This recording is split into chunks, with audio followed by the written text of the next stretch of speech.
940 বছর পৃথিবীতে থাকার পরে মালাকুল মাউত চলে এসেছে, কারণ এটা on time. The death will come on time, it never late, কখনো দেরি হয় না।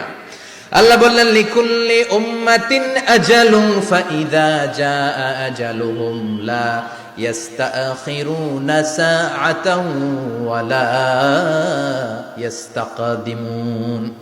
মৃত্যুর একটা নির্ধারিত সময় আমি বেঁধে দিয়েছি, অন টাইম। অন টাইমেই চলে আসে, 1 সেকেন্ড আগেও আসবে না, 1 সেকেন্ড পরেও আসবে না।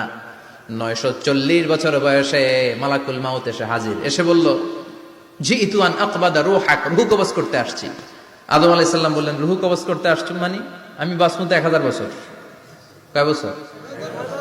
মালাকুল মাউত বললেন, না না, ওই যে আগের কথা স্মরণ করেন, আপনি 60 বছর দিয়া দিছিলেন। কয় না, আমি দেই নাই, আমি আরো বাঁচুম, আরো 60 বছর পাওনা আছি, আমি দেই নাই।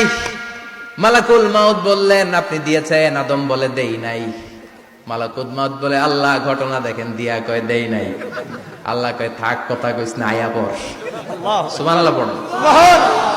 নাসিয়া আদম ফানাসিয়া বানু, ভুলে গেছেন উনি। আমরা ভুলে যাই, আমরা খেয়ে বলছি খাই নাই, নিছিলাম পকেটে, কয় নেই নাই।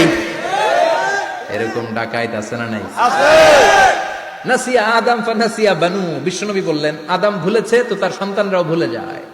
জাহাদা আদম ফাজাহাদাত যুররিয়াতু, আদম অস্বীকার করেছে, তার সন্তানরাও অস্বীকার করে। সেদিন থেকে আল কিতাবা ওয়া শুহুদ, মানে লিখে রাখার সিস্টেম আর সাক্ষীর সিস্টেম চালু হয়েছে। সুবহানাল্লাহ পড়েন। সুবহানাল্লাহ।